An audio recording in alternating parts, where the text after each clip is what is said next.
we are entering top 5 territory. Top 5, here we go. Number 5, I have Big Crit, Young Crizzle.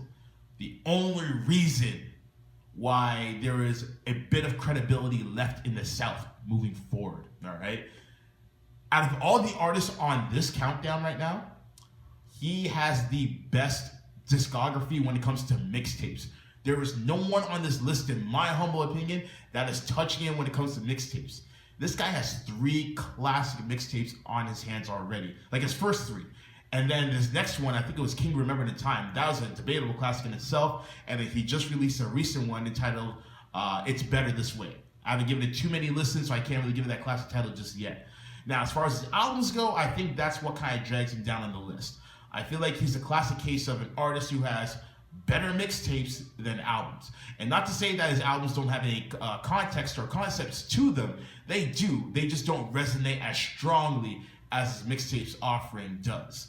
On top of that, he hasn't really gotten a whole lot of radio play, which has kind of hindered him on this list, so to speak, in terms of the reach.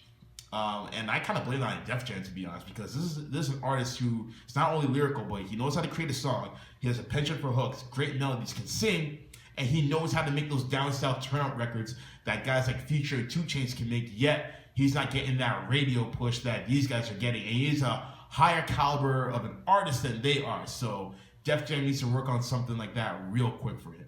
Number 4, I have Childish Gambino.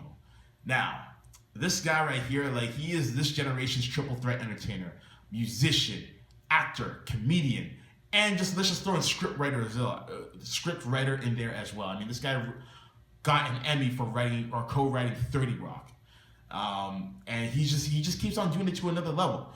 This guy, if we're talking about best rapper / singer combination as of right now, because there's quite a few artists who are within that lane, I think he's the best. This guy put out an EP called Kawhi, which is primarily singing, most of it I would say, and he killed it. Like, he has very good range as a singer. And as a rapper, he can go toe-to-toe with any rapper of this generation. You name it. I mean, that Royalty mixtape proved otherwise. Before we had only heard him by himself, but now it's the point. But when that mixtape came out, rather, it proved to us that he can go toe-to-toe with anyone that you bring in front of him. Only reason why I don't have him higher up here is because he's doing a little bit of everything right now. He's doing the rapping, he's doing the comedian stuff, he's doing the acting, he's producing his own television shows. So I can't bring him up any higher because of the fact that there are other rappers who are more consistent at their craft than he is right now. So that's the main reason why I'm bringing him down to number 4, and also because of the fact that I can't say that he doesn't. You know what? I can't even say that he doesn't have that reach, because he has his reach via other mediums. I would just say that the other rappers who are ahead of him right now just have a more consistent craft that they're working on, which is the rap music, whereas he's just all available with all other things in between. So that's the only reason why I would say. Number 3, J. Cole.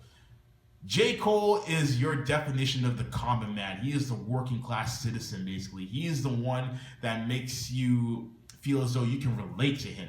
He doesn't come in the videos with the chains and the jewelry, with the high-end fashion. He is just Jermaine Cole. That is what you get with him. What you see is what you get. And I feel as though that appeal that he has is what has people gravitating towards him.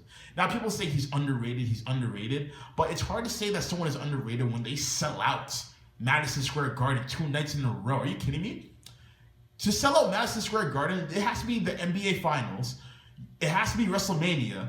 Frank Sinatra has to rise from the dead and perform, his greatest hits collections. To sell out Madison Square Garden is a difficult feat in and of itself, And for him to do that back to back, that just shows you not only how great of an artist he is, but how strong of a following he has. He's topped the charts. He even beat out Kanye in week 2 of their sales battle when they both came out with their subsequent projects in 2013. The only thing that drags down J. Cole, the only thing, is his production. He needs to outsource with other beat producers. He's not a bad producer. He's just an okay one, in my opinion. And I feel like his beats are too... They sound very derivative. They sound very similar to each other every now and again. And I feel like he needs to add more elements to his production so that they can heighten the level of musicality. If he did that, then we might move him up just a little bit higher. But if he got with some other producers, like some more highly known producers, like a Just Blaze, like a No ID, more on a regular basis, then I feel like his songs will come out so much better. Like, I mean, you heard him over the Pharrell beat not too long ago when he was rapping on Black Friday. So I think the proof is in the pudding right there. So I feel like that's the only thing that J. Cole needs to improve upon. Other than that, number 3, ain't nothing wrong with that. Number 2, this is where things get interesting now. I got to give it to the boy Drizzy Drake. Now, be that as it may, yes, he sells a lot of records. He's probably this generation's most popular rapper by far. But I think the thing between him and the other artist who's at number 1 that separates the two is the fact that when it comes to the art of rapping, he's good at it. He's damn good at it. But he takes it too easy sometimes. Like, there are some times where he'll just slack off on the rapping part because I guess he feels comfortable knowing that he's the number 1 rapper right now in terms of popularity. And also, he wants to focus more on the songwriting aspect and kind of cross over into the pop markets, which I respect from a business standpoint. But if we're talking about top 10 rapper lists, then it's got to be consistent all the way through. And he can do it. I mean, proof of that was when he dropped Charged Up and back-to-back this summer when he dissed the hell out of Meek Mill. Like, he has that in him. It just needs to be shown more consistently, which is why I dropped him to number 2. But we already know the man's accomplishments. He crushes Billboard records all the time. He crushed the Beatles record. This guy came out with If You're Reading This, It's Too Late with no promotion and had the highest selling rap album of the year because of that. We already know the man's accomplishments. He's doing it big for the city of Toronto, for Canada, and he is basically the leader of the new school as far as visibility is concerned. Which leads us to our number 1 rapper. Drum roll, please. And the number 1 rapper of this generation is Slim Jesus, baby. You already know what it is, man. Drill Time. What? Classic. The next Tupac. I'm telling you, this guy is fire. Fire on fire. No, I'm totally kidding, guys. No, definitely not. He's nowhere near this list. Ladies and gentlemen, the number 1 rapper of this current generation, of this current decade, is Kendrick Lamar. I mean, what more needs to be said about this guy? This guy can rap his ass off. He knows how to create a song. He has created his own lane for himself to the point where no one sounds like him. This guy is able to cross over into different markets. And on top of that, he has 3 debatable classic albums under his belt already. Debatable, mind you, debatable. Some people may disagree, but again, this is why they're debatable.